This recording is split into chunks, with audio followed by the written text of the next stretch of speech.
नेहमीप्रमाणे श्लोकापासून सुरुवात करूया. रागाभिरोगान् सततानुषक्तान् अशेषकाय प्रसृतान् शेषान् औत्सुक्यमोहारतिदाय जघान यो पूर्ववैद्याय नमोऽस्तु तस्मै. आपण वाग्भट सूत्रस्थान वाचतो. सूत्रस्थानातला 12वा अध्याय दोषभेदी अध्याय व्याख्यास्या महाराज. सो दोषभेदी अध्यायामध्ये वाचत असताना आपले अगदीच थोडे म्हणजे 2-3 श्लोक पहिले झालेले आहेत आणि आता त्याच्या पुढे आपण सुरुवात करतोय. सो दोषभेदीय असं म्हणत असताना श आणि श या दोन गोष्टींच्या उच्चाराच्या संदर्भामधली जी वैविध्य किंवा विविधता आहे ती आपण बघितलेली होती. आणि त्याच्यानंतर आता वाग्भटाचं वैशिष्ट्य म्हणून काय आहे तर सगळ्यात महत्वाची गोष्ट अशी की आपण ज्या ज्या वेळेला वाताचे, पित्ताचे, कफाचे प्रकार याप्रमाणे बघतो तर तिघांचेही 5-5 प्रकार फक्त वाग्भटाचार्यांनीच वर्णन केलेले आहेत. बाकीचे जर का आपण बघितले तर फक्त वाताच्या प्रकारांचं वर्णन दिसतं, नंतर फक्त पित्ताचे आणि वाताचे प्रकार दिसतात, परंतु वाग्भटामध्ये मात्र वाताचे, पित्ताचे आणि कफाचे तिघांचेही प्रकार आपल्याला याच्यामध्ये दिसतात. सो आपले पहिले 2 ते 3 श्लोक फक्त झालेले होते. त्याच्यामध्ये पक्वाशय कटिसक्ती श्रोत्रास्थि स्पर्शनेंद्रियम स्थानम वातस्य तत्रापि पक्वाधानम विशेषतः. त्याच्यानंतर आहे नाभिरामाशय स्वेदो लसिका रुधिरम रसः दृक्स्पर्शनंच पित्तस्य नाभिरत्र विशेषतः. आणि मग आपण इथे या ठिकाणी असं बघितलेलं होतं की ह्याचे म्हणजे नाभी पूरणाच्या संदर्भामध्ये सुद्धा आपल्याला इथे वापरता येत असतात औषध. त्याच्यानंतर नाभिरत्र विशेषतः. त्यानंतर उरक कंठ शिरक्लोम पर्वाण्यामाशयो रसः मेदो घ्राणंच जिव्हाच कफस्य सुतरामुराः. कफाची जी स्थानं आहेत ती पाहिलेली होती.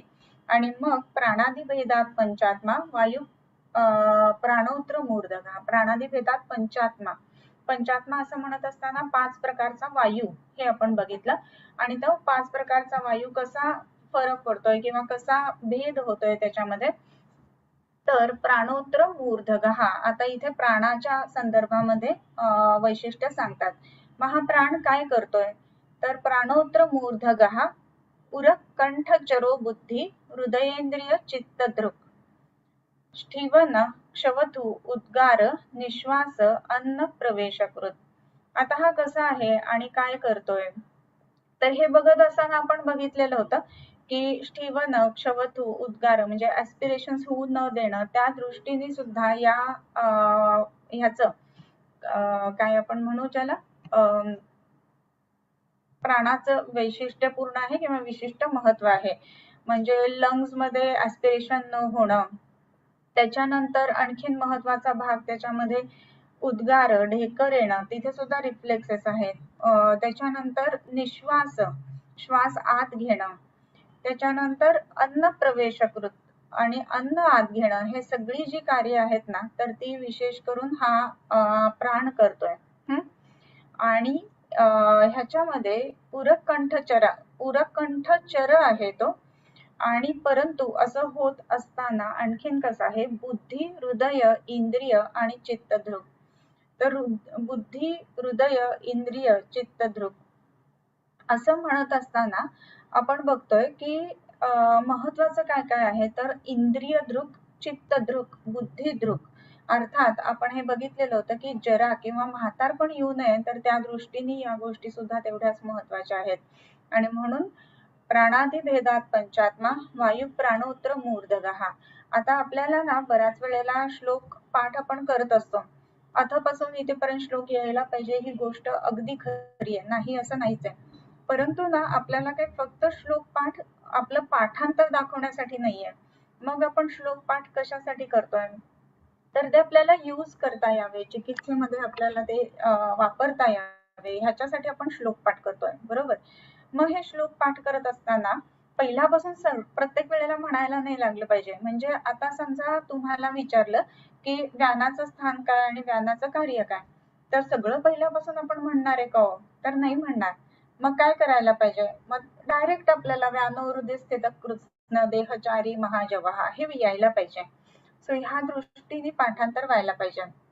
मग आता इथे आपल्याला समजा हे करायचं आहे की आता 5 प्रकारचे वायू आहेत आणि त्याच्या संदर्भामध्ये आपण म्हणजे काहीतरी विचार करतोय किंवा लिहितोय असं होत असताना प्राणादी भेदात पंचात्मा इथेपासूनच डिरेक्टली आपल्याला यायला पाहिजे. तर ह्या पद्धतीने आता ना असे स्लॉट्स पाठांतराचे ठरवून घ्यायला पाहिजेत हळूहळू. म्हणजे काय होतं की जिव्हाग्रे म्हणतात ना त्या पद्धतीने हे पाठांतर राहतं आणि ह्या जिव्हाग्रावरती ज्या ज्या वेळेला पाठांतर राहील ना तर त्यावेळेला महत्वाची गोष्ट अशी होते की आपल्याला ती गोष्ट त्या ठिकाणी तशीच्या तशी आठवणं हे व्हायला लागतं आणि ती गोष्ट त्या त्या ठिकाणी तशीच्या तशी आठवायला लागली ना की मग सगळीकडेच आपल्याला त्याचा वापर उत्तम पद्धतीनं करता येत असतो.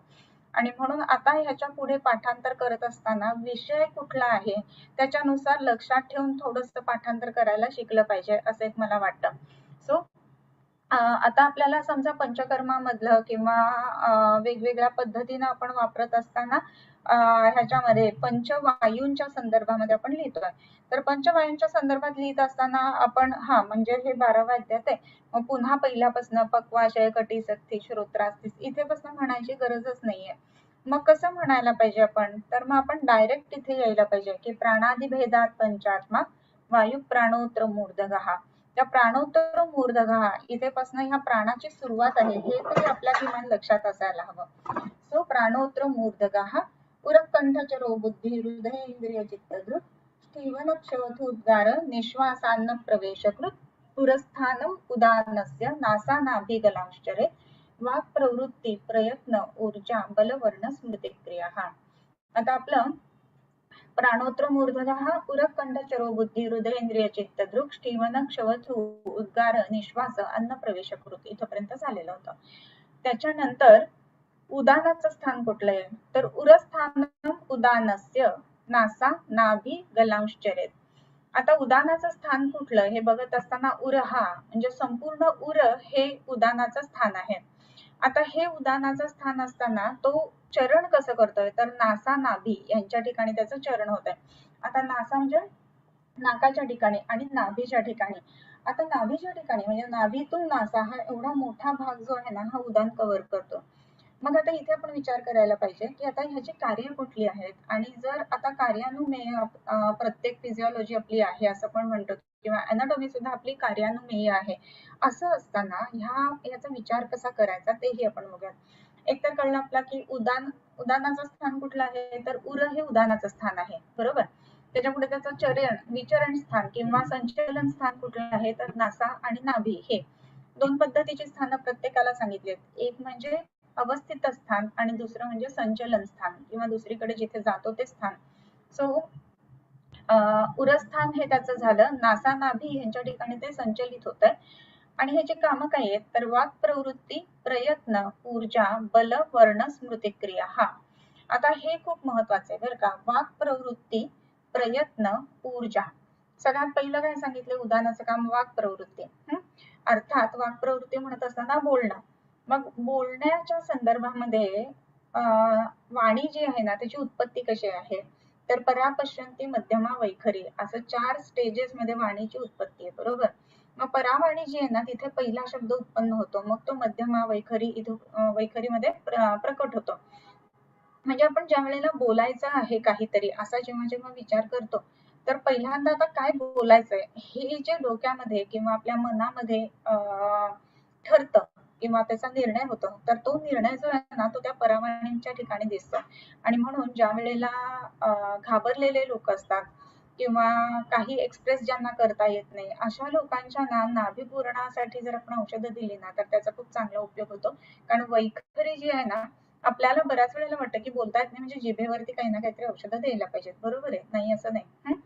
परंतु एखादा मुलगा आहे समजा की तो बाकी एरवी बडबड चांगला करतोय पण परीक्षेच्या इथे गेला ना अगदी छोटेपणापासून ह्या गोष्टी दिसतात. ओरल असतात किंवा कविता म्हणून दाखवायला सांगत असतात किंवा एखादे पोएम श्लोक वगैरे काहीतरी म्हणायचं असतं. अशा वेळेला जर का खूप घाबरायला होत आहे आणि मग घाबरगुंडी उडते आणि काहीच बोलत नाही असं जर होत असेल ना तर परावाणीमध्ये गडबड आहे हे लक्षात घ्यायला पाहिजे. किंवा बोलायला लागल्यानंतर काही विशिष्ट एक प्रकार असतो ज्याला मूक मिनमिन आणि गदगद असं वाक्प्रवृत्तीच्या संदर्भामधले 3 व्याधी सांगितलेले आहेत. म्हणजे बोलत असताना थॉट प्रोसेसने जेव्हा माणूस बोलतो म्हणजे ज्या वेळेला तो पेशंट बोलतो तर त्यावेळेला काय होतं की स्टार्टिंग ट्रबल ज्याला आपण म्हणतो ना, तसे पेशंट्स आपल्याला बरेचसे सापडत असतात. म्हणजे स्टॅमरिंग असणं, म्हणजे बोलताना काहीतरी वेगळ्या पद्धतीने एखादा शब्द न येणं, हा भाग वेगळा आहे. पण बोलत असताना किरण हे जे आहे ना, तर ते जे आहे तर तो जो स्ट्रेस फॅक्टर येतो ना, त्याचा ह्या परावाण्याशी संबंध येत असतो. आणि म्हणून ही परावाणी जी आहे ना, तर ती चांगली होण्याच्या दृष्टीने किंवा निर्णय शक्ती चांगली होण्याच्या दृष्टीने या उदाहरणाला बल देणं गरजेचं आहे. मग उदाहरणाला बल देत असताना नाभी पूरणाची औषधं आपण इथे वापरू शकतो. लास्ट टाइमच्या ह्याच्यात आपण म्हटलेलं होतं नाभीरत्र विशेषतः तिथे सुद्धा पित्ताच्या संदर्भामध्ये नाभी पूरणाची औषधं जसं आल्याचा रस वगैरे या गोष्टी वापरू शकतो. आपल्याकडे एक पेशंट येत होता. ऍक्च्युली पेशाने गुरुजी होते ते, बरं का, म्हणजे छोटा होता तसा, एक 17-18 वर्षाचा, की नुकताच वेद पाठशाळेमधनं शिकून आलेला होता. बाकी पाठांतर एकदम उत्तम होतं, छान होतं हा. आणि बोलायला सुरुवात केली ना, तर कोणी बाकी नसेल तर एकदम परफेक्ट बोलणार. पण त्याचे वडील सुद्धा अतिशय उत्कृष्ट अशा पद्धतीचे ब्राह्मण किंवा ज्याला आपण हे म्हणतो रिच्युअल सांगणारे, तर तसे होते. तर त्या वेळेला काय व्हायचं, ते समोर आले ना की ह्याची घाबरगुंडी उडायची. आणि ह्याची घाबरगुंडी उडाल्यानंतर शब्दच तोंडातनं बाहेरच जात नाही, म्हणजे घशात एक एक शब्द अडकल्यासारखा व्हायचा. मग अशा वेळेला त्यांचं करिअर आहे ते महत्वाचं आहे ना, कारण बोलल्याशिवाय हे किंवा श्लोक म्हणल्याशिवाय हे करिअर कसं काय होणार आहे. मग अशा वेळेला आपण काय केलेलं होतं, तर त्याला तिथे बल देणं या दृष्टीने बलातेलाचा उपयोग केलेला. आता बला चतुष्टय असं म्हणत असताना चारही बल आलेले आहेत त्याच्यामध्ये. तर ते सिद्ध म्हणजे चारही बलांनी युक्त असं सिद्ध तेल केलं जातं आणि ते जे तेल आहे ना, तर ते नाभी पुरणासाठी वापरायचं. असं ज्या वेळेला केलं जातं ना, तर असं तेल जर आपण नाभी पुरणाला वापरलं तर त्याचा परिणाम असा होतो की मध्यमा, वैखरी यांच्या ठिकाणी पश्यंती या वाणी ज्या आहेत ना, त्या व्यक्त जास्त चांगल्या पद्धतीने होतात, जर परा जर उत्तम पद्धतीनं व्यक्त झालेली असेल तर. आणि म्हणून परावाणीला बल देण्याच्या दृष्टीने म्हणून नाभीपुरण, आणि ते सुद्धा ह्या बलेचं असं दिलेलं होतं. आता तुम्हाला एक वेगळा आणि छोटासा होमवर्क, की त्याच्यामध्ये बला जे आहे ना, तर त्याचा श्लोक तुम्ही लिहून पाठ करायचा. एकच श्लोक आहे फक्त, जास्ती काही मोठा श्लोक नाहीये. तर बलेचा गुणधर्मांचा श्लोक द्रव्यगुणाच्या कुठल्याही पुस्तकामध्ये तुम्हाला ते मिळेल. तर बला हे काच वापरलं असेल हे तुम्हाला ते श्लोक वाचल्यानंतर लक्षात येईल. सो ते झाल्यानंतर साधारण 3-1 महिने हे कंटिन्यूअस वापरलं आणि त्यानंतर ते व्यवस्थित बोलायला लागले आणि त्यांचं गुरुजी म्हणून करिअर अतिशय उत्तम चालू आहे आता सुद्धा. सो या पद्धतीनं आपल्याला नाभी पूरणाचा सुद्धा उपयोग करून घेता येतो वाक प्रवृत्ती या दृष्टीने. पहिलं झालं वाक प्रवृत्ती. मग ती वाक प्रवृत्ती जी आहे ती चारही ठिकाणची, आणि म्हणून नासा नाभी गलांशर हे पण लक्षात घ्या तुम्ही, की नासापासून ते नाभीपर्यंत. आता नाभीच्या ठिकाणी वाणीची उत्पत्ती आहे आणि म्हणून विशेषत्वाने व्यक्ती जी आहे ना ती वैखरीमध्ये दिसण्याच्या दृष्टीने आपल्याला दिसतं. म्हणून त्याचं पूर्ण कार्यक्षेत्र जे आहे ते नासा नाभी गलांशर आहे. कार्यांमध्ये काय काय, तर वाक प्रवृत्ती. नंतरचा जो प्रयत्न हा जो शब्द आहे ना, तर प्रयत्न म्हणजे आपल्याला काय, आपण हे उघडायचा प्रयत्न केला किंवा हा अभ्यास करायचा प्रयत्न केला, तर इनिशिएशन ज्याला म्हणतो ना, तर त्याला प्रयत्न असं म्हणलं गेलं पाहिजे. म्हणजे काय, बऱ्याच वेळेला मुलं जी असतात ना, अभ्यासाच्या संदर्भातल्या तक्रारी घेऊन येणारी, विशेष करून 10वी-12वीची वगैरे जी मुलं असतात, तर अभ्यासाला बसायचाच कंटाळा, एकदा बसलो की नीट करतो पण बसतच नाही लवकर, अशी कंप्लेंट बऱ्याच जणांची असते. म्हणजे इथे उदानाची विकृती आहे हे लक्षात घ्यायला पाहिजे. आणि मग उदानावर जाणारी औषधं तिथे वापरली ना, की मग प्रयत्न ही गोष्ट चांगली होते. म्हणजे आरंभ शूर असणं हे वात प्रकृतीचं लक्षण म्हणून येतं, की सुरुवात होते आणि नंतर अर्धवट सोडून ते निघून जातात. पण इथे उदानाची विकृती असली की काय व्हायला लागतं, आरंभच होत नाही, दॅट इज प्रयत्न. सो करावंसच वाटत नाही, आळस ही जी गोष्ट आहे ना ती तिथे असते. आणि तो आळस काढून टाकण्याच्या दृष्टीने उद्यानावरती जाणारी औषधं आपल्याला वापरावी लागतात. सो वाक प्रवृत्ती, प्रयत्न, ऊर्जा. ऊर्जा म्हणजे एनर्जी आपण म्हणतो, कुठल्याही बाबतीमधली बरं का, म्हणजे बोलण्यापासून ते अगदी एखादी गोष्ट करण्यापर्यंत. आता कसं आहे ना, की बऱ्याच वेळेला आपण एखादं हे असतं, डान्सिंग कॉम्पिटिशन्स असतात. मग ते डान्स आणि ह्याच्यामध्ये आपण ऐकत असतो काय एनर्जी हे ते वगैरे, पण ते केल्यानंतर थकवा वगैरे येत असतो, हा भाग वेगळा. परंतु उत्साह या अर्थाने ती एनर्जी हे बघायला पाहिजे. वाक प्रवृत्ती, प्रयत्न, ऊर्जा. आणि कुठलीही गोष्ट पूर्णत्वाला नेण्याच्या दृष्टीने जे जे जे म्हणजे 4, 5, 6 हे एलिमेंट्स काम करणार आहेत, तर त्या चारही एलिमेंट वरती काम करून मग त्याप्रमाणे प्रयत्न करणं, हा जो भाग आहे ना तो म्हणजे ऊर्जा.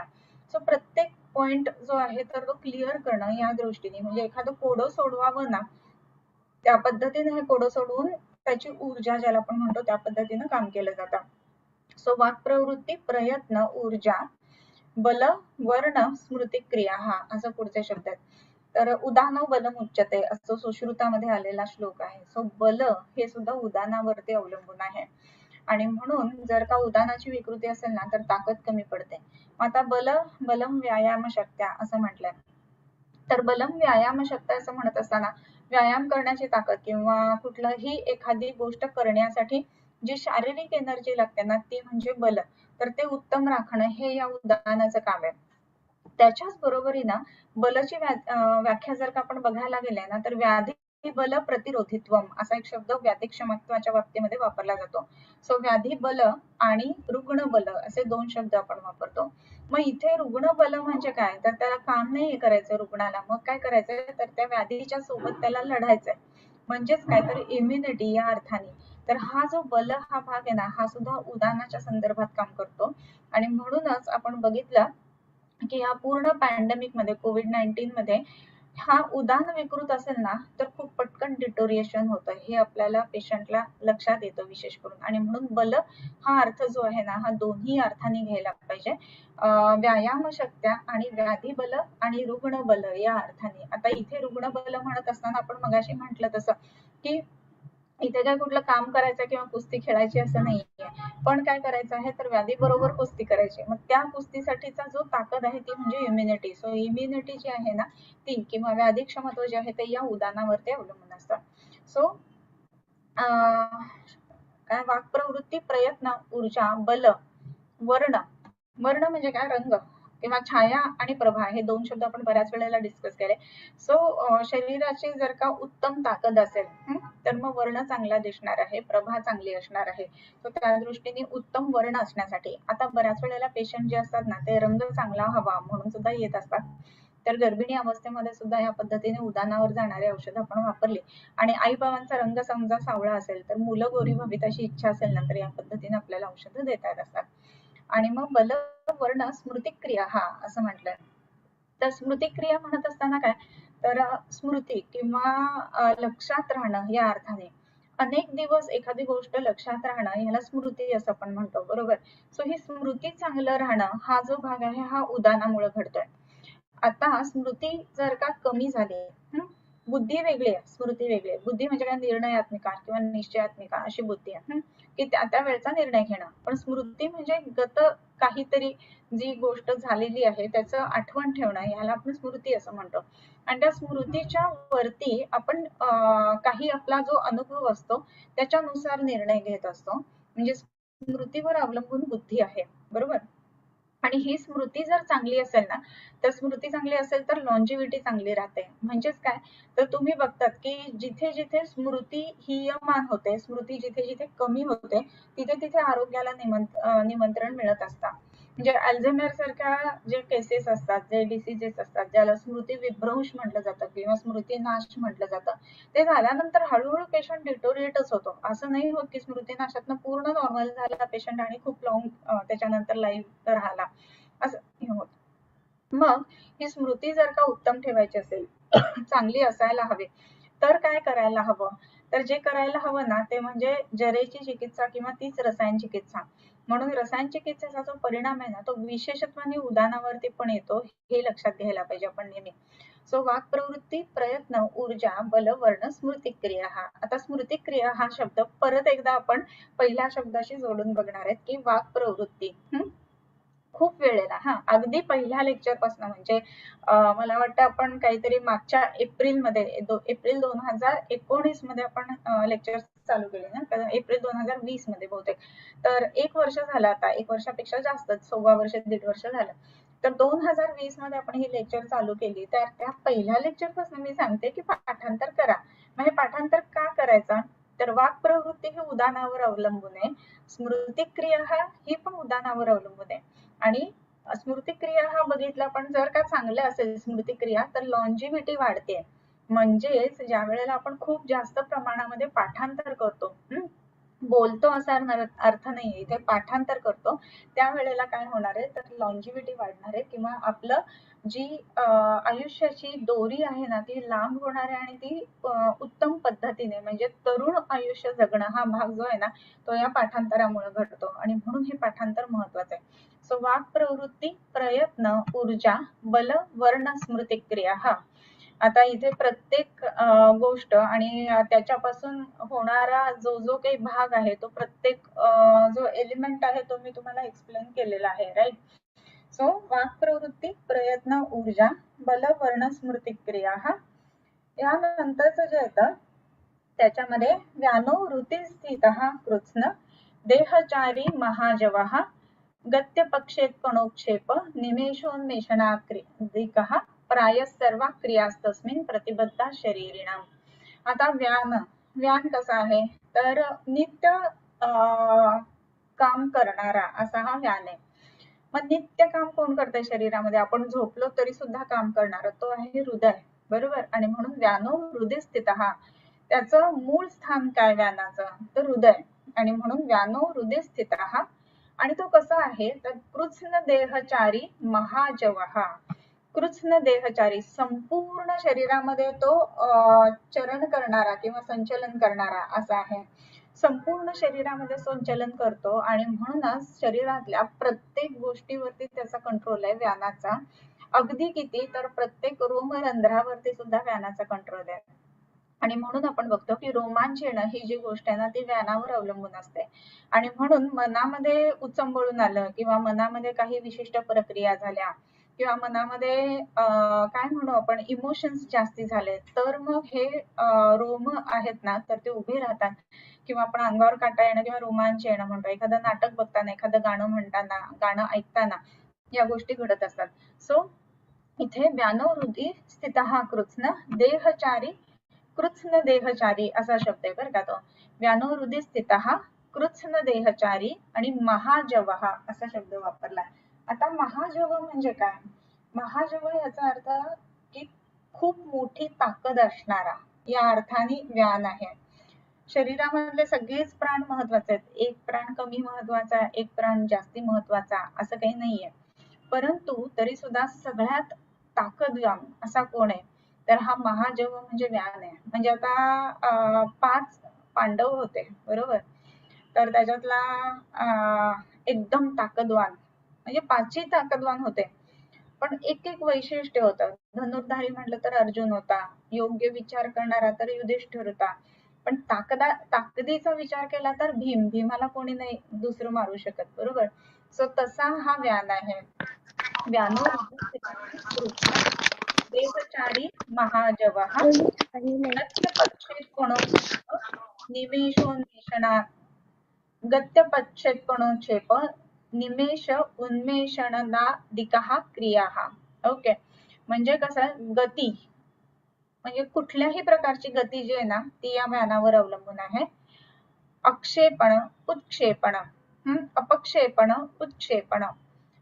अपक्षेपण म्हणजे काय तर खाली टाकणं याला अपक्षेपण असं म्हटलं जातं. आणि उत्क्षेप म्हणजे वरती टाकणं म्हणजे खालच्या बाजूने टाकणं, वरच्या बाजूने टाकणं. आता ज्या वेळेला हृदयातून आहार रस सगळीकडे टाकला जातो तर अजस्रम देहे विक्षिप्यते सदा असं म्हटलंय बरोबर कृत्स्न देहामध्ये. तर ह्या देहामध्ये टाकत असताना एकाच बाजूने हे रसरक्त टाकलं जातं का तर नाही, उत्क्षेप केला जातो, अपक्षेप सुद्धा केला जातो. वरच्या बाजूने फेकलं जातं, खालच्या बाजूने फेकलं जातं. सो हे काम जे आहे ना ते या व्यानाचं मुख्य आहे. आणखीन काय करतं, हे एवढं मोठं काम तर तो करतोच आहे, पण त्याच्याबरोबर निमेष उन्मेष आदिकाः क्रियाः काय करतो तर निमेषोन्मेषणादिकाः. निमेष, निमेष म्हणजे डोळे मिटणं आणि उन्मेष, उन्मेष म्हणजे डोळे उघडणं म्हणजे पापण्यांची हालचाल ती या व्यानावरती अवलंबून आहे. निमेष आणि उन्मेष हे समजलं. गती समजलं, अपक्षेप उत्क्षेप हे पण समजलं. आता निमेष आणि उन्मेष हे म्हणत असताना ज्या वेळेला पापण्यांची हालचालीमध्ये विकृती येईल तर या विकृतीचा संबंध कोणाशी येईल तर व्यानाशी येईल. मग टॉसिसचे जे पेशंट असतात ना की ज्याच्यामध्ये बिलकुल आयलिड हलतच नाही, बंदच राहते, तर अशा पेशंट मध्ये व्यानावर जाणारी औषधं वापरायला पाहिजेत. क्लिअर.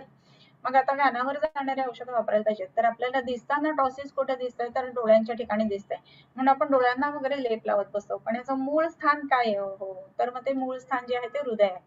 मग हृदयाच्या ठिकाणी आपण ही औषधं जर का लावली तर त्याचा परिणाम चांगला दिसेल का, हा पण विचार करायला पाहिजे. म्हणजे हृदयाच्या ठिकाणी पिशू धारण जर का केले गेले तर हा व्यान प्राकृत झाला तर मग निमेष उन्मेष सुद्धा सुधारेल, ह्या दृष्टीने हा विचार आहे. आता तसं जर बघितलं ना तर डोळ्याची अनाटॉमी पूर्ण वेगळी, हृदयाची अनाटॉमी पूर्ण वेगळी. परंतु आपण जे सांगतो नेहमी की आयुर्वेदाची अनाटॉमी जी आहे ना ती फिजिओलॉजीतनं सांगितली आहे, बरोबर. आणि म्हणून हृदय जसं आहे ना तर त्या हृदयाच्या ठिकाणी असणारा जो व्यान आहे तो ह्या डोळ्यांच्या उघडझापीला जर कारण असेल तर ते दोन्ही एकमेकांशी कनेक्टेड आहेत की नाही, डायरेक्ट चॅनेलने नसतील किंवा आता आपल्याला ते डायरेक्ट चॅनेल सापडलेलं नसेल, परंतु ह्या पद्धतीनं ते कनेक्टेड आहेत आणि म्हणून दोघांचा एकमेकांशी संबंध राहतो. म्हणून व्यानो हृदय स्थितः कृत्स्न देहचारी महाजवः गत्यपक्षेपणोक्षेप निमेषोन्मेषणाधिकाः. उन्मेष निमेष हे सुद्धा त्याच्याशी रिलेटेड आहे आणि म्हणून उन्मेष निमेष जर का बिघडलेले असेल तर व्यानावरती चिकित्सा करायला पाहिजे. आणि काय महत्वाची गोष्ट आहे तर प्राय सर्वाः क्रियाः तस्मिन् प्रतिबद्ध शरीरिणाम. सर्व क्रिया ह्याच्याशी प्रतिबद्ध आहेत. आता सर्व क्रिया ह्याच्याशी प्रतिबद्ध आहेत असं म्हणत असताना प्रायः सर्वाः क्रियाः, शरीराच्या सर्व क्रिया या व्यानाशी निगडित आहेत. आता सर्व क्रिया आहेत म्हणजे अगदी छोट्यापासून सगळ्या क्रिया त्याच्यामध्ये निगडित आहेत. आणि म्हणून अपानाच्या कार्यात विकृती असली ना तरी व्यानाचा संबंध विचारात घ्यावा लागतो, किंवा उदानाच्या कार्यात विकृती असली तरी व्यानाचा संबंध विचारात घ्यावा लागतो, किंवा प्राणाच्या कार्यात जरी विकृती असली तरी सुद्धा आपल्याला या व्यानाचा संबंध विचारात घ्यायला लागतो. कारण प्रायः सर्वाः क्रिया तस्मिन् प्रतिबद्ध शरीरिणाम. आणि मग विशेष करून ज्या वेळेला आवरणांचा विचार येतो ना त्यावेळेला मात्र या व्यानाचा विचार आपल्याला नक्कीच करावा लागतो. ओके. सो व्यानो हृदय स्थित कृत्स्न देहचारी महाजवः गत्यपक्षेपणोक्षेप निमेषोन्मेषणाधिकाः प्राय सर्व क्रियास्तस्मिन् प्रतिबद्ध शरीरिणाम. यानंतरचा जो येतो ना तो समानोग्नी समीपस्थ कोष्ठे चरति सर्वतः अन्नम गृह्णाति पचति विवेचयति मुंचति. समानः अग्नि समीपस्थः. समान कुठे सापडणार आहे तुम्हाला, पत्ता काय त्याचा, तर अग्नि समीप आहे, तो अग्नी जिथे आहे त्याच्या जवळ समान आहे. आणि कसा तर कोष्ठे चरति सर्वतः, संपूर्ण कोष्ठामध्ये त्याचं चरण आहे म्हणजे फिरतोय तो. आणि काम काय आहे तर अन्नम गृह्णाति पचति विवेचयति मुंचति. आता ह्या आपण समानाच्या संदर्भामध्ये विचार करूया. तर अग्नि समीपस्थः असं म्हटलंय. अग्नि समीपस्थः नाम जाठराग्नी समीपस्थः, बरोबर. जाठराग्नीच्या ठिकाणी हा समान राहतो म्हणजे त्याची एरिया कुठला येईल तर साधारण नाभीच्या आसमंतामध्ये हा राहणार. परंतु त्याच्यामध्ये कसं म्हटलंय की कोष्ठे चरति सर्वतः, मग सर्व कोष्ठामध्ये जर का ह्याचं संचरण असेल ना तर धातुअग्नींचा पण विचार त्याच्यामध्ये यायला पाहिजे. कारण धातुअग्नी काय आहेत शेवटी तर जाठराग्नीचेच ते अंश आहेत, बरोबर. तेषां धातूंच्या ठिकाणी जो अंश राहतो जाठराग्नीचा तर त्याला धात्वग्नी असं म्हटलेलं आहे, बरोबर. सो तेषां साधाती दीप्तिभ्याम धातु वृद्धी क्षयोद्भव हे आपण 11व्या अध्यायामध्ये बघितलेलं होतं. सो प्रत्येक धातूंच्या ठिकाणी धात्वग्नीच्या ठिकाणी सुद्धा समान आहे हे लक्षात घ्यायला पाहिजे. आणि म्हणून धात्वग्नी विकृती जरी असेल ना तरी या समानाचा विचार करायला पाहिजे. मग समानः अग्नि समीपस्थ इथपर्यंत झालं. आणि कसा आहे तो कोष्ठे चरति सर्वतः, संपूर्ण कोष्ठामध्ये त्याचं संचरण आहे.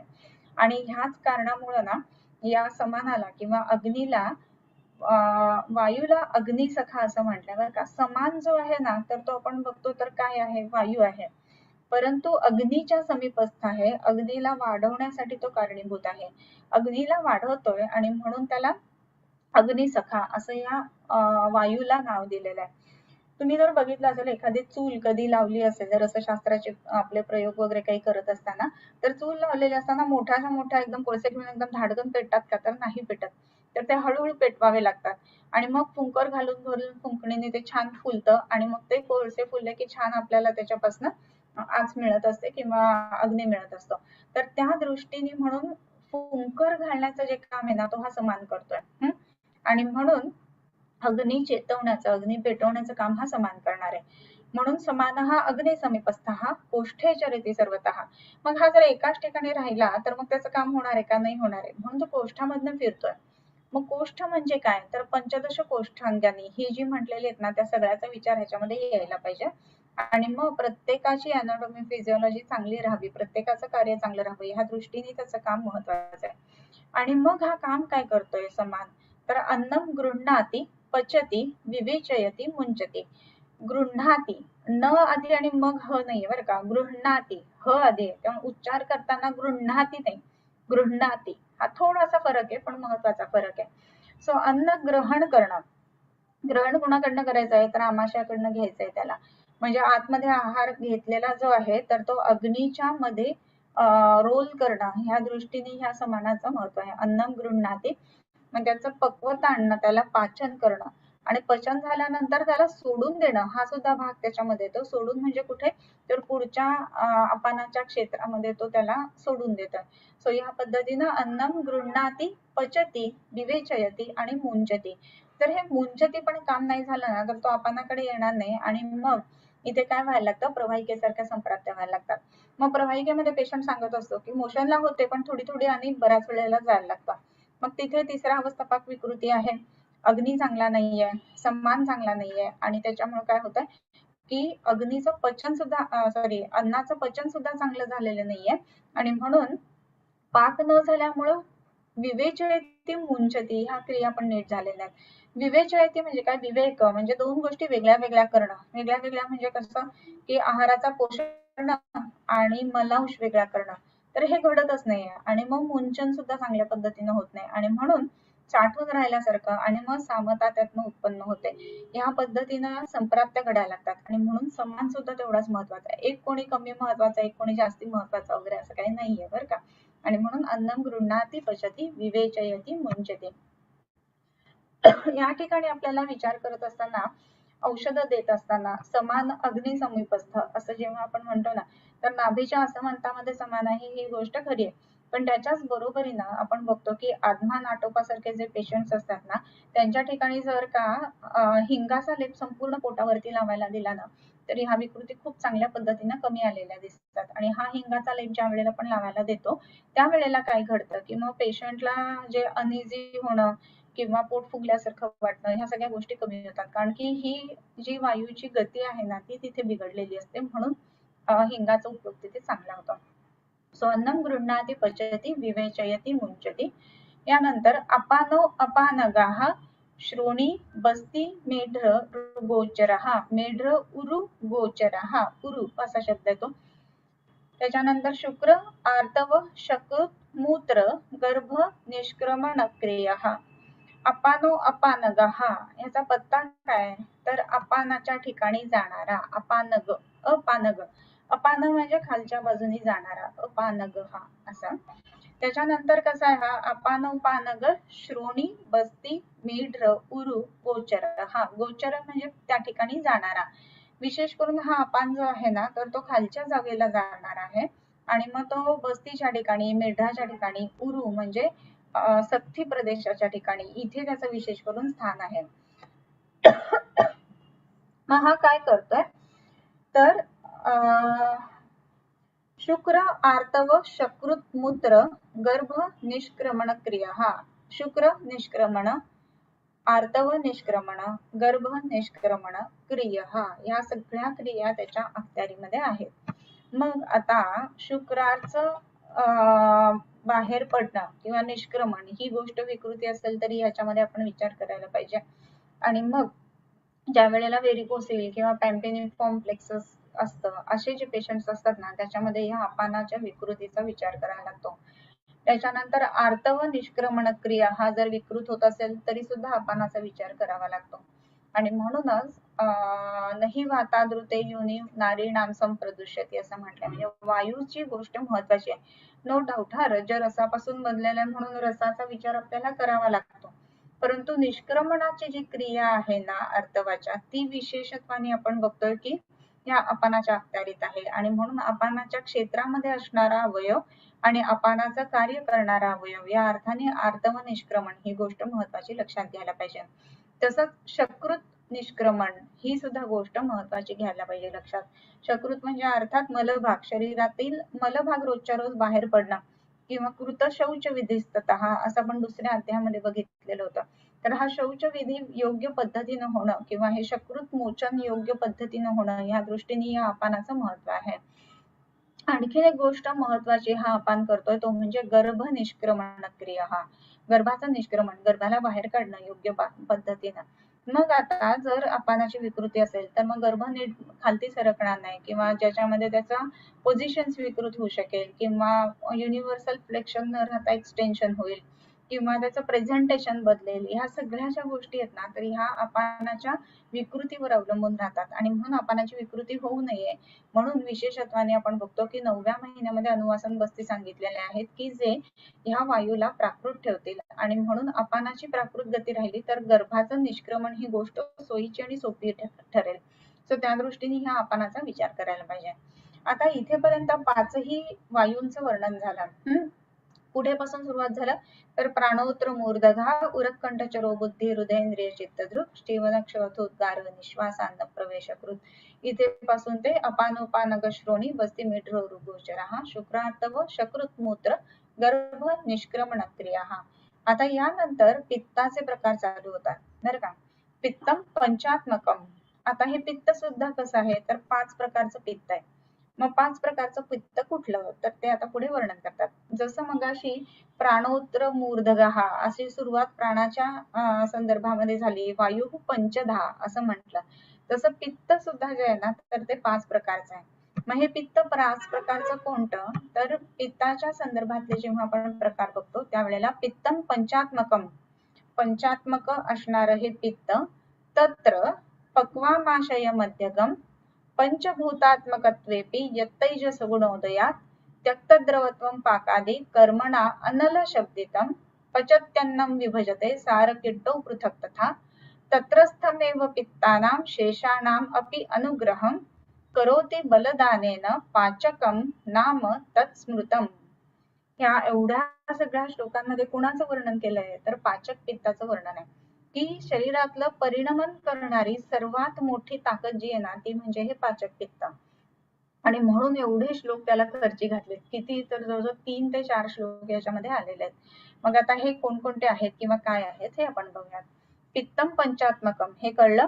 तत्र पक्वामाशय मध्यगम, पक्वम आमाशय मध्यगम, पक्वाशयम आमाशयम मध्यगम म्हणजेच काय पक्वाशय आणि आमाशय ह्याच्या मध्यभागी असणार बरोबर. आणि म्हणून ज्याला आपण गृहिणी म्हणतो त्याच्या आश्रित हे पित्त आहे. आणि मग हे कसं आहे पंचभूतात्मकत्वेपि यत् तैजस गुणोदयात. तैजस गुण, तैजस गुण म्हणजे तेजाचा गुण, त्याचा गुण उदय झालेला आहे.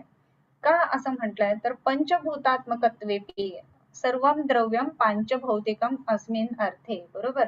प्रत्येक द्रव्य जर पांचभौतिक आहे तर मग तुम्ही म्हणाल की पित्त हे आग्नेय आहे.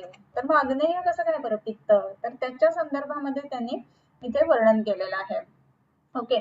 सो पित्त आग्नेय आहे तर ते आग्नेय का आहे तर पंचभूतात्मकत्वेपि आहे हे पंचमहाभूतात्मकच. परंतु ह्या पित्ताच्या संदर्भामध्ये एक गोष्ट महत्वाची झाली ती कुठली तर यत् तैजस गुणोदयात, यत् तैजस गुणोदयात असं काहीतरी श्लोक म्हणताना म्हटलं जातं. सगुण वगैरे काय नाही हा तिथे. यत् तैजस गुणोदयात, गुण उदय, तैजस गुण उदय म्हणजेच काय तेजाचा गुण उदय वाढलेला आहे म्हणजे वर्धमान आहे. म्हणजे इतर सगळे गुण आहेत ना त्याच्याकडे म्हणजे पंचभूतात्मक असल्यामुळं वायूचा गुण असेल पित्ता, त्याच्यानंतर आकाशाचा गुण आहे, त्याच्यानंतर तेजाचा गुण आहे, पृथ्वीचा गुण आहे, आपाचा गुण आहे, हे सगळे आहेत त्याच्याकडे. पण तरी सुद्धा काय आहे विशेषत्वानी व्यक्ती जी आहे भूयसा आपण बघितलेलं होतं ना की भूयसा अल्पम ही जीयते असं म्हटलेलं आहे किंवा त्याचा उच्चार जो आहे ना किंवा ते हे कशावरून ठरवलं जातं की हे पार्थिव द्रव्य आहे, हे अग्नेय द्रव्य आहे. तर त्याच्यामध्ये जो गुणांचा उत्कर्ष असेल त्याच्यानुसार ते ठरवलं जातं.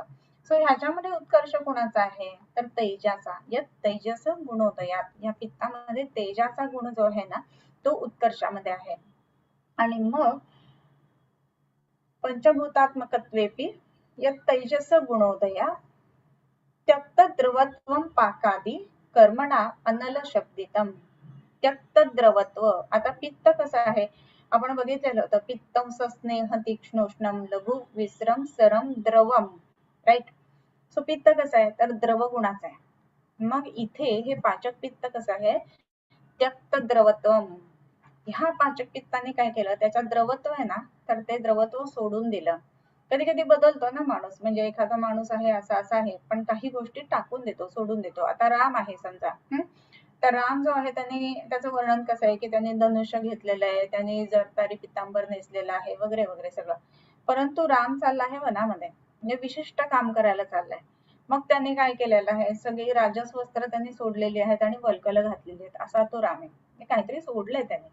सो तसं इथे ह्या पाचक पित्ताला एक वेगळं काहीतरी विशेष काम करायचंय, म्हणून त्यांनी काय केलं, सगळ्यात पहिलं महत्वाची गोष्ट त्यक्त द्रवत्वम, द्रवत्व सोडून दिलं, कारण की द्रवत्वाने त्याचं काम होणार नाहीये. मग काय करतोय तो, पाकादी त्यक्त द्रवत्वम पाकादी कर्मणा अनल शब्दितम. पाकादी कर्मणा तृतीया, पाक इत्यादीच्या कर्मामुळे त्याला अनल शब्द असं म्हटलं जातं. अनल म्हणजे अग्नी, म्हणजेच काय तर पाचक पित्त हाच अग्नी आहे असं सांगतायत इथे. सो जर पाचक पित्ताने द्रवत्व जर का सोडलं तर काय तो होईल, तर तो पाक इत्यादी कर्म करतो, म्हणून त्याला अनल किंवा अग्नी अशी संज्ञा प्राप्त होते. सो त्यक्त द्रवत्वम पाकादी कर्मणा अनल शब्दितम. आता आपण बघतो की ऍसिडिटीचे जे पेशंट्स असतात ना, तर त्यांच्यामध्ये इनडायजेशन हे नेहमी दिसत असतं, की भूक चांगली लागत नाहीये, मळमळतं, वरती आल्यासारखं होतं, त्याच्यानंतर गॅस्ट्रिक रिफ्लक्स असतो आणि मग त्याच्यामुळे काही ना काहीतरी जळजळत राहतं छातीमध्ये आणि मग पित्ताची लक्षणं दिसतात. मग लक्षणं जर पित्ताची दिसतात ना, तर पित्त आणि अग्नी एकच आहे ना, म्हणजे एकाच स्वरूपाच आहे ना, तर मग पाचन चांगलं व्हायला पाहिजे ना. उलट तर होतं का, हो नाही होत. ह्याचं कारण काय, तर आम्लपित्ताचं जे कारण आहे त्याच्यामध्ये अत्यंबुपान हे कारण आहे त्याचं महत्वाचं. मग अत्यंबुपान म्हणत असताना तिथे पाणी आलं, द्रवत्व आलं. मग द्रवत्व आलं तर काय होणार आहे, त्यक्त द्रवत्व येणारच नाहीये त्याला, आणि मग अनल हा जो भाग आहे ना तो चांगल्या प्रतीचा राहणार नाही, कारण त्यक्त द्रवत्वच नाहीये, कारण त्या पित्ताला द्रवत्व खूप राहिलंय. मग हे जर द्रवत्व असणार जर पित्त असेल ना, तर मग ते पाचनाचं काम करेल का, तर नाही करत, आणि म्हणून इनडायजेशन दिसतं. जसं आता आपण एखादं हे घेतोय, समजा चूल लावतोय एखादी, तर लाकडं जर चांगली वाळलेली असतील तर एकदम अग्नी चांगला लागतो, बघितलं असेल तुम्ही. म्हणजे त्यक्त द्रवत्व, वाळलेली लाकडं त्याच्यातलं पाणी आहे ते सुकलंय पूर्ण. परंतु आता जर का आपण बघितलं ह्या पावसाळ्याच्या दिवसांमध्ये, आपण आता ओली फांदी तोडून आणली आणि त्याला आपण पेटवत बसलो, तर पेटेल का हो, तर पेटतच नाही का, तर ती फांदी आहे ना, तर ती निसर्गातल्या जलामुळं किंवा निसर्गामध्ये जलाचं प्रमाण वाढल्यामुळं त्याच्यामध्ये सुद्धा पाणी खूप आहे त्या फांदीमध्ये, आणि म्हणून ती त्यक्त द्रवत्व नाहीच आहे. मग ते त्यक्त द्रवत्व नाहीये म्हणून ती अग्नी समान काम करत नाहीये. म्हणजे ते अग्नीसारखं काम करते का, पेटवण्याचं काम करते का, नाही करत आहे, बरोबर. पण हेच आपण उन्हाळ्यामध्ये बघितलं, एखादं बाभळीची समजा फांदी तोडून आणली, तर बाभळ तशीही ती पाण्याविना आहे आणि त्याच्यातून ती उन्हाळ्यातली बाभळ. मग काय होतंय, तर ती उन्हाळ्यातली बाभळ आहे ना, तर ते पाणी सगळं सोडून दिलेलं असतं, पर्स्पिरेशन पाण्याचं निघून गेलेलं आहे, बरोबर. मग अशा वेळेला काय होणार आहे, त्यक्त द्रवत्व आहे, आणि मग त्या बाभळीला नुसती काडी लावा लगेच पेटते बाभळ, बरोबर, खदीर लगेच पेटतो. सो त्या पद्धतीनं त्याच्यामध्ये क्लेदाचं प्रमाण अतिशय कमी आहे. म्हणून मग त्यक्त द्रवत्वम पाकादी, म्हणजे त्यक्त द्रवत्व हा गोष्ट खूप महत्वाचा अग्नीच्या दृष्टीने जेव्हा आपण पित्ताचा विचार करतो तेव्हा. कर्मणा अनल शब्दितम, आणि मग हे कर्मणा अनल शब्दितम ह्या पाकादी कर्मणामुळं ह्याला अनल किंवा अग्नी असा शब्द मिळतो. आणि मग ते काय करतं, तर पचत्यन्नम विभजते सार किट्टौ पृथक तथा. मग हे पित्त काय करतंय, तर पचती अन्नम, अन्नाचा पाक करतो, अन्नाचं पचन करतोय, विभजते विभाजन करतोय, कशाचं, सार किट्ट पृथक, सार आणि किट्ट यांचं पृथक विभाजन करणं, याला आपण म्हणतोय सार किट्ट पृथक विभजन. मग आता हे कर्मणा अनल शब्दितम जो त्यक्त द्रवत्व असं असणारं पित्त आहे, त्यांनी काय केलं, पचत्यन्नम विभजते सार किट्ट पृथक तथा. आणि मग काय करतंय, ह्याच्याही शिवाय आता हे महत्वाचं काम पाचनाचं त्यांनी केलं, सारकिट्ट विभाजन केलं, मग सार जे आहे ते शरीराकडे वगैरे पाठवलं जाईल आणि मग त्याचा आहार रसामध्ये परिणाम होईल वगैरे हा भाग झाला. मग हे पाचक पित्त जे आहे ना त्याच्यामध्ये ताकद एवढी आहे की ते एकटं स्वतःला हे काम करून थांबत नाही. मग त्याच्या पुढे ते काय काम करतंय तर पचत्यन्नं विभजते सारकिट्टौ पृथक् तथा तत्रस्थमेव पित्तानां शेषाणाम् अपि अनुग्रहं करोति बलदानेन पाचकं नाम तत्स्मृतम्. तत्रस्थमेव तर राहतंय तिथेच, म्हणजे ते कुठे राहतंय आपण बघितलं तर पक्वम आमाशय मध्यगम, पक्वाशय आणि आमाशय ह्याच्या मध्ये तिथेच राहून तो काय करतोय तर बलदानेन बलदान देतोय. कोणाला देतोय तर पित्तानाम शेषाणाम अपि अनुग्रहम. शेष पित्त म्हणजे आता हे एक पाचक पित्त आपण शिकलो, उरलेली जी काही 4 पित्त पुढे बघणार आहोत त्या पित्तांना सुद्धा बल देण्याचं काम जे आहे ना ते हे पाचक पित्त करते. म्हणजे महत्वाचं कोण तर पाचक पित्त. मगाशी आपण बघितलेलं तर चारी वायूंमधला बलाचा कोण तर उदान, बरोबर. व्यान महाजवाहा तर तो पण तेवढाच महत्वाचा. सो ह्या पद्धतीनं प्रत्येकाचं कार्यकारी तत्व किंवा प्रत्येकाची काम करण्याची पद्धत ही वेगवेगळी आहे हे लक्षात घ्यायला पाहिजे. सो पित्तम पंचात्मकम तत्र पक्वामाशय मध्यगम पंचभूतात्मकत्वेपि यत्तैजस गुणोदयात् त्यक्त द्रवत्वं पाकादि कर्मणानलशब्दितं पचत्यन्नं विभजते सारकिट्टौ पृथक् तथा तत्रस्थमेव पित्तानां शेषाणाम् अपि अनुग्रहं करोति बलदानेन पाचकं नाम तत्स्मृतम्. सो ह्या पद्धतीनं जर का संपूर्ण इतर 4 पित्तांना तो बल देतोय तर त्याला आपण पाचक असं म्हटलेलं आहे. त्यानंतरचं जे आहे ना त्याच्यामध्ये आमाशयाश्रयं पित्तं रंजकं रसरंजनात् बुद्धिमेधाभिमानाद्यै अभिप्रेतार्थ साधकम. आता इथे कसं आहे आमाशयाश्रयं पित्तं रंजकं रसरंजनात्, इथे ही एकच ओळ आहे आमाशयाच्या रंजक पित्ताबद्दल. आता हे आमाशयामध्ये असणारं रंजक पित्त काय करतंय, आमाशया आश्रित आहे, आमाशयाश्रयं पित्तं रंजकम रसरंजनात, रसरंजनाचं काम करतंय म्हणून आमाशयाच्या ठिकाणी असणाऱ्या पित्ताला रंजक पित्त असं म्हणायचं. आता आपण बघतो की रंजन म्हणजे रसाला रंग देण्याचं काम जे आहे ते हे पित्त करतंय. म्हणजेच काय, रसाचं रक्तामध्ये परिणाम करण्याचं काम जे आहे ना ते हे रंजक पित्त करतंय. आणि मग बऱ्याचशा पेशंट्स मध्ये आपल्याला असं दिसतं की आहार सगळा चांगला आहे, व्यवस्थित खातात पितात आणि तरी सुद्धा HP कमी आहे, हिमोग्लोबिन कमी आहे. का आहे बरं तर इंट्रिन्सिक फॅक्टर कमी पडतो म्हणून हिमोग्लोबिन कमी असं सांगितलं जातं. मग हा इंट्रिन्सिक फॅक्टर कोण तर ह्या रंजक पित्ताप्रमाणे जो काम करतो तो. रंजक पित्त is equal to intrinsic factor असं माझं काही म्हणणं नाहीये बरं का, परंतु आपण एक विचार ह्या पद्धतीने करू शकतो. आणि मग ज्या वेळेला हिमोग्लोबिन कमी आहे म्हणून आपण लोह देतोय किंवा इतर काही देतोय तर हे करायच्या बरोबर आमाशयाच्या ठिकाणचं जे पित्त आहे ना ते सुधारलं पाहिजे. असं जर केलं गेलं ना तर निश्चितच ह्याच्यावरती हिमोग्लोबिन वरती चांगला परिणाम आपल्याला दिसेल, रक्तावरती चांगला परिणाम दिसेल. कारण की रसाचं रंजन करणं हे रक्ताचं काम आहे, बरोबर. म्हणजे रक्ताल्पता कमी करण्यासाठी आमाशयातल्या रंजक पित्तावरती आपल्याला काम करायला पाहिजे. मग आता मगाशी जे आपण बघितलं की जर द्रवत्व असेल तर अन्नाचं पचन चांगलं होणार नाही. मग अन्नाचं पचन चांगलं होत नाही म्हणून पुढच्या ज्या गोष्टी म्हणजे आहार रस रसधातू हे तर बनतच नाही आणि म्हणून रक्ताच्या ठिकाणी सुद्धा रंजन होणं किंवा रंजकत्व असणं ही गोष्ट दिसत नाही. म्हणून इव्हन ऍसिडिटीचे जे पेशंट्स असतात ना त्यांच्यामध्ये सुद्धा हिमोग्लोबिन बऱ्याच वेळेला आपल्याला कमी सापडतं किंवा 7, 8, 9 या रेंज मध्ये सापडतं. सो त्या दृष्टीने आपण ह्या रंजक पित्ताचा विचार नक्की करायला पाहिजे. मग आता ह्या रंजक पित्तासाठी काय काय वापरायचं हे सुद्धा महत्वाचं बरं का. एक खूप छान होमवर्क ज्यांना इच्छा आहे ना त्यांनी नक्की करा की आता जे आपण वाचलं की प्राणावर जाणारी औषधं, उदानावर जाणारी औषधं, समानावर जाणारी औषधं, अपानावर जाणारी औषधं, असं वेगवेगळी औषधं कुठली असू शकतात प्रोबॅबल याचं हे टाकायचं. असं काही कुठे लिहिलेलं नाही की हे प्राणावर जातात, अपानावर जातं वगैरे असं, परंतु आपण प्राणाची कामं कुठली आहेत मग त्याच्यानुसार प्राणावर काम करणारी औषधं कुठली असतील, अपानाचं कामं कुठली आहेत मग त्याच्यानुसार अपानाकडे जाणारी औषधं कुठली आहेत ह्याच्याप्रमाणे असं लिस्टिंग काढायचं आणि ते तुम्ही सबमिट करा. ओके. सो तसंच आमाशयाच्या ठिकाणी रंजन देण्याचं काम कोण करतंय तर रंजन देण्याचं काम जे आहे ना तर हे रंजक पित्त करतंय. मग निसर्गामध्ये असं रंजन देण्याचं काम कोण करतं तर हरितकी आहे का नाही तर ती हिरडा किंवा त्याला रंगारी हिरडा असं म्हटलं जातं. मग हा हिरडा जर का अशा वेळेला वापरला गेला ना तर रंजनाचं काम चांगलं करेल का? तर हो, कारण त्याला येत आहे ना रंजन करता. मग तो आपल्या शरीरातल्या रंजक पित्ताला सुद्धा रंजन करण्याचं काम शिकवेल. आणि म्हणूनच हिरडा जर काही अशा पेशंट्स मध्ये वापरला ना तरी सुद्धा आपल्याला रक्त वाढतं असं दिसतं. सो आता हिरडा जर म्हटलं तर डोक्यामध्ये लोकांच्या कसं असतं की पोट साफ करण्यासाठी हिरडा वापरायचा. अगदी बरोबर आहे, ते काही रॉंग आहे असं नाही. परंतु हिरडा तेवढाच आहे का? तर नाही. मग काय आहे? तर व्यवस्थापन आहे, त्याच्यानंतर रसायन आहे. मग हे काम तो कसं करत असेल? तर हे आमाशय आश्रयम पित्तम रंजकम रसरंजना. ओके. त्याच्यानंतर बुद्धी मेधाभिमानाते अभिप्रेतार्थ साधनात साधकम असं आहे बरं का ते.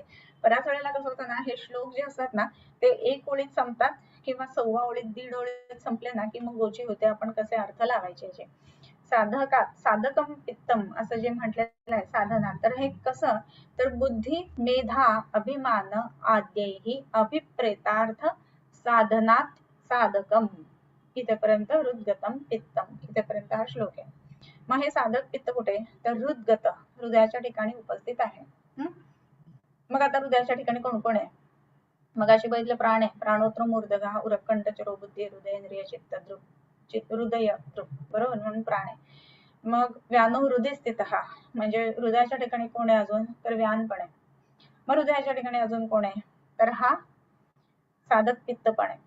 मग हे साधक पित्त काय करते, हृदय साधकम हृदगतम पित्तम, बरोबर. मग हे साधक पित्त काय करताय, तर बुद्धी मेधा अभिमानाद्यैहि अभिप्रेतार्थ साधनात. कशा कशाचा अभिप्रेत करते ते, बुद्धीचं, मेधा, अभिमान आद्यैहि. आता बुद्धी मेधा अभिमानाद्यैहि अभिप्रेतार्थ साधनात, ह्या ज्या गोष्टी आहेत ना, बुद्धी मेधा अभिमान यांचं साधन म्हणून हे साधक पित्त आहे. आणि मग ते हृदगतम पित्तम, इथपर्यंत साधक पित्ताबद्दल वर्णन केलेलं आहे. मग साधक पित्त जर उत्तम असेल ना तर मग काय दिसतं, तर बुद्धी मेधा अभिमान ह्या गोष्टी उत्तम पद्धतीने दिसतात.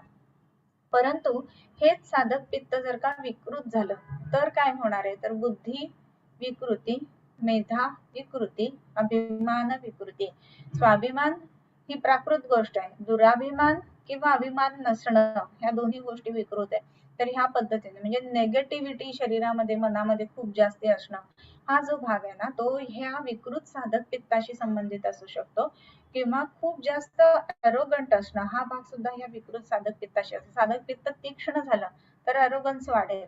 साधक पित्त एकदम कमी झालं, कार्यानुमेय आहेत कारण या गोष्टी, कार्यतः कमी झाला तर अभिमानच कमी होऊन जाईल, म्हणजे स्वतःबद्दल अभिमानच नाही वाटणार.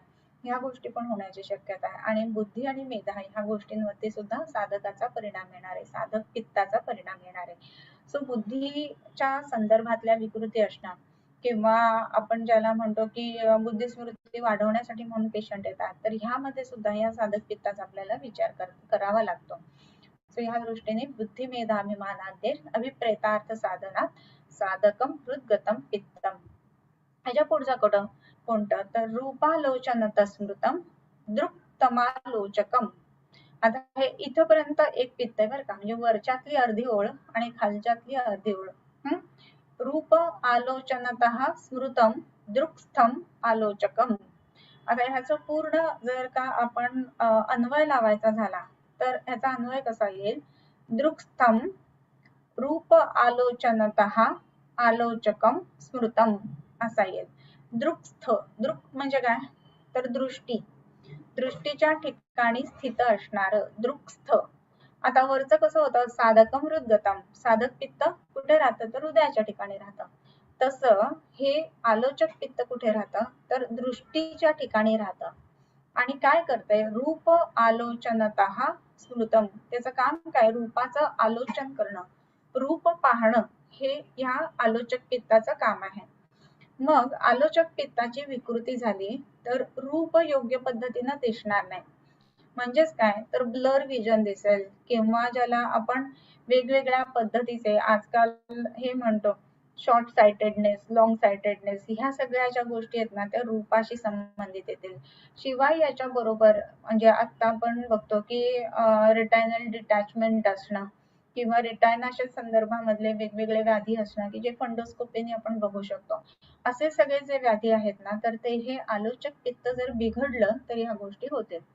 मग आलोचक पित्त जर चांगलं असेल तर काय करेल, रूपाचं उत्तम पद्धतीनं आलोचन करेल. म्हणजे रूप म्हणजे एखादा डोळ्याचा जो विषय आहे तर तो व्यवस्थित प्राप्त करेल. पण जर काही आलोचक पित्त बिघडला तर डोळ्याचा विषय योग्य पद्धतीनं दिसणार नाही आणि मग हे आलोचन होणं हा गोष्ट बरोबर होणार नाही.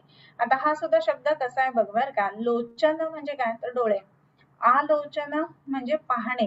हा, आणि ते कशाचं पाहणं करतायत तर रूपाचं पाहणं करतायत, रूप बघतायत. तर हे रूप आहे ना तर ते व्यवस्थित दिसणार नाही जर का हे आलोचक पित्त बिघडलं तर. तसंच त्वक्स्थम भ्राजकम भ्राजनात त्वचा, हा पुढचं पित्त कुठलं आहे तर भ्राजक नावाचं पित्त आहे. त्याचं स्थान काय आहे तर त्वक्स्थ, त्वचेच्या ठिकाणी ते स्थित आहे. आणि काम काय करतंय भ्राजनात त्वचा, भ्राजकम नाम म्हणजे काय, त्वचेचं भ्राजन करत असल्यामुळं ह्याचं नाव भ्राजक पित्त असं आहे. मग भ्राजक पित्ताची जागा काय तर त्वचेच्या ठिकाणी. आता त्वचेच्या ठिकाणचं भ्राजन करणं, भ्राजन म्हणजे आपण भर्जन या अर्थाने म्हणतो, भाजून काढल्यानंतर रंग बदलतो की नाही तर बदलतो. तसंच पक्वता आल्यानंतर त्वचेचा सुद्धा रंग बदलतो.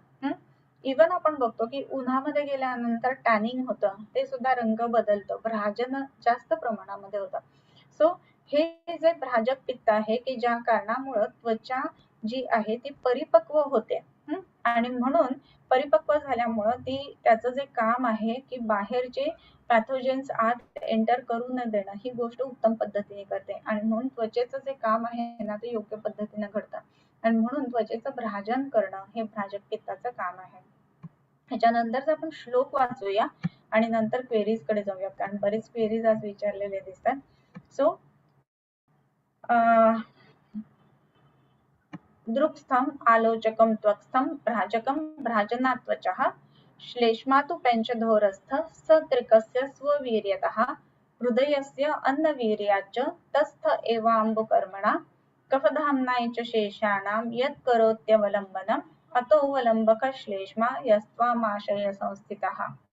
हे आपण पुढच्या वेळेला बघूया. ओके, सो आपण क्वेश्चन्स कडे जाऊया. ओके,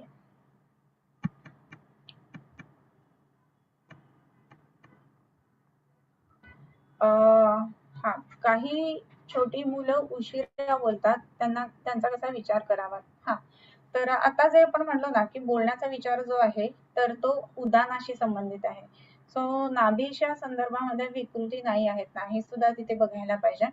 बऱ्याच वेळेला लहान अगदी जी मुलं असतात ना तर त्यांच्यामध्ये मांस विकृती असल्यामुळे किंवा मसल लॅक्झिटी असल्यामुळं अम्बिलिकल हर्निया ही गोष्ट खूप वेळेला दिसते. सांगायला लागले की मुलं हा अम्बिलिकल हर्निया कमी यायला हवा पण काहींचा तसाच राहतो.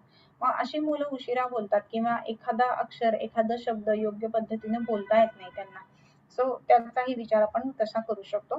तर नाभी पूरणासाठी जर औषधं दिली तर योग्य पद्धतीने बोलता येणं हाही भाग आहे. अर्थात हा एक विचार झाला पण त्याच्याबरोबर बोलत असताना जी प्रक्रिया घडते त्याच्यामध्ये हे कसं आहे की आत्मा मनसा संयुज्यते मनः इंद्रिय अर्थेन ततो ज्ञानम असं म्हटलंय. तर त्याप्रमाणे आत्मा मन आणि इंद्रिय यांचा सन्निकर्ष जर योग्य पद्धतीने नसेल ना तरी सुद्धा योग्य पद्धतीने बोलता येत नाही.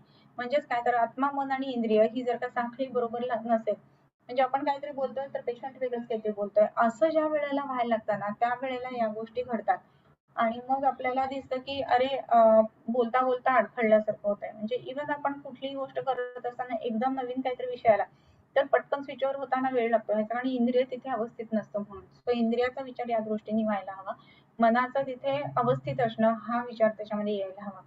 याच्याच बरोबरीनं अधिष्ठानाचा सुद्धा विचार व्हायला पाहिजे. म्हणजे बऱ्याच वेळेला जीभ जी आहे ना तर त्याचा आकार फ्रेन्युलम किंवा ज्याला टंग टाय जास्ती असणं या गोष्टी म्हणतो त्याचा सुद्धा विचार आपल्याला करायला लागतो. बऱ्याच वेळेला उच्चार जो आहे ना तो प्रयत्न करायची चांगला असतो परंतु आपण बऱ्याच वेळेला खाणं पिणं चुकीच्या पद्धतीने केल्यामुळं उच्चार जो आहे तो चुकायला लागतो किंवा जीभ जड होते असं म्हटलं जातं. इव्हन आपण बघतो की पोट बिघडलेलं असताना स्लिप ऑफ टंग होणं ह्याचा सुद्धा प्रमाण आपल्याला जास्त प्रमाणात दिसत असतं. मग अशा वेळेला काय करायला पाहिजे तर लंघन करायचं, मुगाच्या सूपवरती ठेवायचं, त्याच्यानंतर कल्याण कावल्या जो आहे ना तो मधात ना जिभेला लावायला द्यायचा. त्याची जी मधातनं लावत असताना लाळ गळते ना ती गाळून टाकायची. या गोष्टी म्हणजे काढून टाकायची. असं जर का केलं गेलं तर सामता कमी होते आणि मग चांगल्या पद्धतीने बोलता यायला लागतं. याच्याच बरोबरीने टंगटाय वगैरे जर असेल ना तर दारू हळद आणि यवक्षार थोडंसं घेऊन कोरडं टंगटायला चोळलं गेलं पाहिजे की ते हळूहळू टंगटाय सुद्धा कमी येत जातं. उदानावर जाणारी औषधे देणे म्हणजे उदान काळात औषधे देणे असं समजायचं का? तर नाही. उदान काळामध्ये जर औषध दिलं ना तर उदानावरती ते औषध जाईल, नाही असं नाहीये. पण ह्याचा अर्थ असा नाही की ती औषधं उदानावरती जा म्हणजे उदान वायूवर नेहमी काम करते. म्हणजे जर का तुम्ही काळ बदलला तर ते औषध म्हणजे आता समजा प्राणाच्या काळामध्ये औषध दिलंय, परंतु जर ते औषध उदानावर जाणार असं औषध असेल म्हणजे उदाहरणार्थ वाक्प्रवृत्ती. आता वाक्प्रवृत्तीचा वरचा आपण प्रश्न विचारला. उदाहरणार्थ अक्कलकार आहे की जो चोळल्यानंतर मुलं चांगल्या पद्धतीने बोलतात. तर त्याचं महत्वाचं जाण्याचं ठिकाण आहे ना ते उदानच असणार आहे. मग तुम्ही प्राणाच्या काळात द्या, अपानाच्या काळात द्या किंवा समानाच्या काळात द्या. सो गामित्व हा जो भाग आहे ना हा वेगळा राहतो आणि म्हणून उदानाकडे जाणारी औषधं ही उदानाकडेच जाणार कुठल्याही काळात जर वापरली तरी सुद्धा. अर्थात त्याचं व्हेइकल कोणतं आहे वगैरे हे बऱ्याच गोष्टी त्याच्यावर अवलंबून राहतील, नाही असं नाही. परंतु गामित्व म्हणजे आता पुष्कर मूळ आहे. तर पुष्कर मूळ पहिलं काय करणार आहे तर प्राणावरच जाणार आहे. सो त्या पद्धतीनं ते काम करतं. किंवा आता दशमूळ आहे तर सार्वदेहिक वाताचं शमन करण्याच्या दृष्टीने दशमूळ महत्वाचं. म्हणून दशमूळाचा संबंध जो आहे ना तो व्यानाशी जास्त राहतो.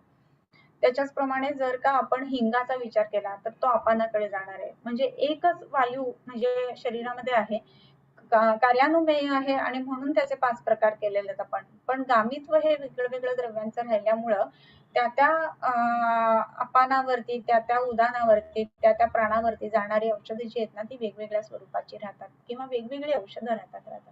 ओके. अगर बाल कम पड़ रहा है, बल कम पड़ रहा है तो कैसे ट्रीटमेंट करेंगे उदान वायू पर? हा, एकतर उदान वायूची चिकित्सा करायची त्याच्यामध्ये. आता म्हटलं त्याप्रमाणे उदानावरती जाणारी औषधं तुम्हाला शोधायला सांगितलेली आहेत. सो त्याप्रमाणे शोधून काढायची ती आपण वापरू शकतो. काल जो आहे तो उदानाचा पण वापरू शकतो. विशेष करून आपण क्षीरपाकासारखी वगैरे जर औषधं वापरली तर त्याचं काम जे आहे तो उदानावरती जाण्यासाठी जास्त होत असतं. सो ह्या दृष्टीने आपण बघू शकतो. ओके. त्याच्यानंतर हा, योग से रिलेटेड कुछ पूछा है. कोलाइटिस, गैस्ट्राइटिक अल्सर पेशेंट में कौन से आसन, अच्छा योग म्हणजे योगासन, हाँ कर सकते हैं लाइक पश्चिमोत्तानासन जैसे आसन वर्जित है, create pressure on abdomen. Okay. कसं आहे ना की गॅस्ट्रिक अल्सर जर का असेल तर काय होतं बेसिकली तर अल्सरेशनमुळं स्टमकची जी हे आहे वॉल आहे तर ती फ्रजाईल होते थोडीशी, राईट. सो बर्स्ट आउट होण्याची शक्यता. सो इंट्रा ॲब्डोमिनल प्रेशर खूप वाढेल असे व्यायाम करू नयेत, ही गोष्ट वेगळी आहे, बरोबर आहे. परंतु या ठिकाणी जर वज्रासन केलं आपण तर वायूची गती प्राकृत होईल. पद्मासन केलं तर वायूची गती प्राकृत होईल. भद्रासन केलं तर वायूची गती प्राकृत होईल. ही आसनं त्याच्यामध्ये करायला पाहिजेत. फक्त फॉरवर्ड बेंडिंगची आसनं आहेत ना किंवा पोटावर ज्याने दाब येतो अशी आसनं जी आहेत तर त्याचा थोडासा विचार करून सांगायला हवा.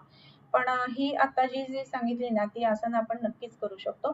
त्याच्या बरोबरीनं जे पवनमुक्तासन आहे त्याचा सुद्धा ह्याच्यामध्ये खूप चांगला परिणाम येईल आणि तसंच विपरीत करणीय त्याचाही चांगला परिणाम ह्या गॅस्ट्रिक अल्सर्स मध्ये येईल. ओके. कोलायटिस, गॅस्ट्रिक अल्सर असं म्हटलंय. तर कोलायटिस मध्ये आणि गॅस्ट्रिक अल्सर्स दोन्हीमध्ये संप्राप्ती जी आहे ना त्याच्यामध्ये मेन इंटेस्टिनल वॉल आहे त्याच्यामध्ये इन्फ्लमेशन असल्यामुळं ते बर्स्ट आउट होण्याची जी शक्यता राहते ना त्याच्या संदर्भामध्ये पोटावर खूप जास्त प्रेशर येईल अशा पद्धतीचे औषध व्यायाम करू नये. काही लोक जेवण झाले की लगेच मलप्रवृत्ती करण्यास जातात, त्याच्यामध्ये कसा विचार करा. हे जे पेशंट्स असतात ना जेवणानंतर लगेच मलप्रवृत्तीला जाणारे हे जनरली प्रवाहिकेमध्ये किंवा कफज ग्रहणीमध्ये बसणारे लोक असतात. सो ग्रहणीप्रमाणे चिकित्सा दिली की ही कमी यायला लागतात. त्याची बरीच उत्तम औषधं आहेत. वत्सकादी गण त्याच्यासाठी उत्तम पद्धतीने वापरता येतो. त्याच्याबरोबर आवेचा योग हे उत्तम औषध त्याच्यासाठी आपण वापरत असतो.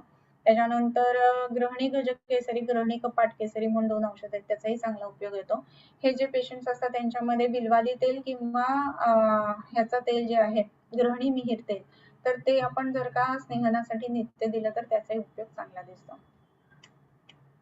विवेचयती म्हणजे वेगळं करणं किंवा ठेवणं, म्हणून ग्रहणी विकृती पर्यायाने समान किंवा विकृती असेल तर मनाची निर्णय क्षमता दोन्ही वेगळ्या ठेवणे ही लक्षणं दिसतात. हा विचार बरोबर आहे का? छान आहे मंजुश्री, एकदम परफेक्ट आहे. विवेचन म्हणजे विवेक करणं किंवा वेगवेगळं करणं असं म्हटलेलं आहे. तर ग्रहणी विकृती ज्या वेळेला असते ना, तर समानाची विकृती म्हणजे विवेचयती मुंचती ही गोष्ट घडत नाही. आणि त्याचप्रमाणे मनाचा सुद्धा विवेक ही गोष्ट ढासळते आणि म्हणून गृहिणीचे जे पेशंट असतात ना, तर ते सायकोसोमॅटिक बऱ्याच वेळेला सापडतात किंवा पोटाचा विचार करतात आणि पोटाच्या विचारांमुळे पुन्हा त्यांना टेन्शन येत असतं, तर असे सापडतात. अगदी बरोबर आहे. कदंबाचं कार्य साधक पित्तावर होतं असं म्हणू शकतो का? हा, कदंबाचं कार्य साधक पित्तावर चांगल्या पद्धतीनं होतं. कदंब जो आहे ना, तर तो परवाच एकदा विषय झालेला होता मला वाटतं, की रिलॅक्स असणाऱ्या श्रीकृष्णाचं स्थान आहे. श्रीकृष्ण वेगवेगळ्या ठिकाणी आहे, की तो रणभूमीवर पण आहे महाभारतामध्ये युद्धाच्या ठिकाणी, जो अगदी महत्वाचा काळ आहे. परंतु तिथला श्रीकृष्णाचा थाट जो आहे ना, तो वेगळा आहे. आणि कदंबाच्या झाडावरचा श्रीकृष्ण बासरी वाजवत बसलेला आणि रिलॅक्स मोड मधला असा आहे. सो मनाला रिलॅक्स करणं हे काम सुद्धा साधक पित्त करतं आणि रिलॅक्स होत असताना सुद्धा अंतर्मुख होणं ही गोष्ट खूप महत्वाची हे कदंबाचं तेल करत असतं. आज सुद्धा आकांक्षाने मला वाटतं कसं करायचं तेल विचारलेलं होतं. तर पंचांग वापरायचं, त्याचं फूल, फळ, पान आणि झाडाची साल या सगळ्या गोष्टी वापरून त्याचं आपण नेहमी जसं तैलसिद्धी पाक करतो त्या पद्धतीनं पाककल्पना करून वापरायची आणि मग ते ह्याच्यासाठी वापरायचं. ह्याचा पाक आहे ना, तो मध्यम पाक चांगला व्हायला पाहिजे. खरं पाक या तेलाचा नाही करायचा. याचं कारण की मृदू पाक सुद्धा सामता उत्पन्न करतो आणि खरं पाक निष्प्रयोजन म्हटलेलं आहे आणि म्हणून उत्तम पद्धतीचा पाक त्याच्यामध्ये व्हायला पाहिजे. हा पुढचा प्रश्न आकांक्षाने तोच विचारलाय की कदंब तेल निर्माण में पंचांग लेना है क्या? तर हो, पंचांगच घ्यायचं असतं आणि या पद्धतीने कदंब तेल करून वापरायला सुरुवात करा. अतिशय उत्तम रिझल्ट मिळतात त्याचे. औषधि काल में पंचात्मक वायु के काल बताए, कफ और पित्त के क्यों नहीं बताए है? बरोबर आहे. कसं आहे ना, की काल जर म्हणत असेल ना, तर काळाचा संबंध वायूशी जास्त येतो. कारण की काय आहे, मन आणि पवन या दोन गोष्टींना गती आहे. वेगळी स्वतःची गती आहे. कालाला वेगळी स्वतःची गती आहे. परंतु वात आणि पित्त जे आहेत ना, ते दोघं सॉरी पित्त आणि कफ जे आहेत, तर ते दोघंही पंगू आहेत. बरोबर. पित्त पंगू कफ पंगू पंगवो मलधातवः वायुना यत्र नियंते तत्र वर्षन्ति मेघवत् असं म्हटलंय. म्हणजे वायूला गती आहे, काळाला गती आहे, मनाला गती आहे आणि म्हणून वायूच्या गतीच्या संदर्भामध्ये ही औषधांचे वेगवेगळे काल सांगितलेले आहेत. ओके. ओके, पंचांग लेना है या कच्चे फूल? पंचांग घ्यायचं ते सांगितलं. ओके, आय थिंक झालेले सगळे क्वेश्चन. सो आज आपण रसायदान म्हणून थांबूया. किंबहुना तुमचे केले धर्म कीर्तन हे सिद्धी गेले, तेथ माझे जिवरले पायिकपण आता विश्वात्मके देवी येणे माग्यज्ञे तोषावे तोषोनी मज द्यावे पसाय दान हे जे खळांची व्यंकटी सांडो तया सत्कर्मी रती वाढो भूता परस्परे पडो मैत्र जीवांचे दुरितांचे तिमिर जावो विश्वस्व धर्म सूर्ये पाहो जो जे वांछील तो ते लाहो प्राणिजात वर्षत सकळ मंगळी ईश्वर निष्ठांची मांदी आळी अनवरत मंडळी भेटतो भूता चला कल्पतरूंचे आरव चेतना चिंतामणींचे गाव बोलते जे अर्णव पियुषांचे चंद्रमे जे अलांछन मार्तंड जे तापहीन ते सर्वाही सदा सज्जन सोयरे होतो किंबहुना सर्व सुखी पूर्ण होनी तिही लोकी भजिजो आदि पुरुषी अखंडित आणि ग्रंथ उपजविये विशेषी लोकी ये दृष्टा दृष्ट विजय होवावे जी येथ म्हणे श्री विश्वेश्वरावो हा होईल दान पसावो येणेवरे ज्ञान देवो सुखिया झाला येणेवरे ज्ञान देवो सुखिया झाला येणेवरे ज्ञान देवो सुखिया झाला.